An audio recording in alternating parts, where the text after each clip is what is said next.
एक बहुत सुंदर निर्गुण भजन सुनाने जा रही हूँ। अगर आप लोग को अच्छा लगे तो हमारे वीडियो को लाइक करें, शेयर करें और कमेंट में बताएं कि आप लोग को कैसा लगा। न्यू है तो हमारे चैनल को सब्सक्राइब करें, बेल आइकन प्रेस करें, जिससे हमारा नोटिफिकेशन आप लोगों तक पहुँच सके। और ज़्यादा से ज़्यादा हमारे वीडियो को शेयर कीजिएगा आप लोग। तो चलिए मैं सुनाती हूँ एक निर्गुण भजन। कैसा लगा ज़रूर बताइएगा। कौन ठगवान नगरिया लूटल हो, कौन ठगवान नगरिया लूटल हो, कौन ठगवान नगरिया लूटल हो रामा लूटल हो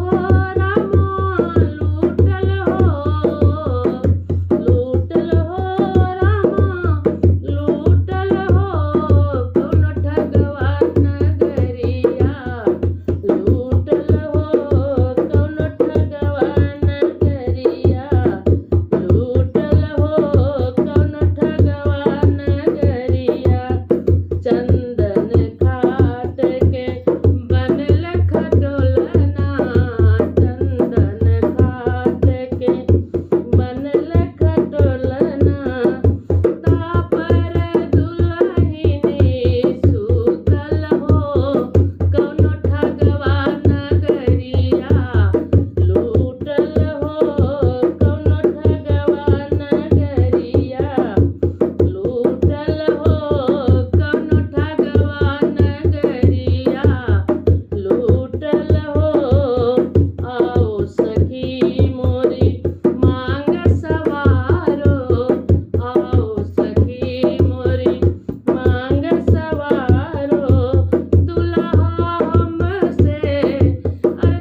कैसा लगा हमारा निर्गुण भजन दोस्तों, कमेंट में ज़रूर बताइएगा।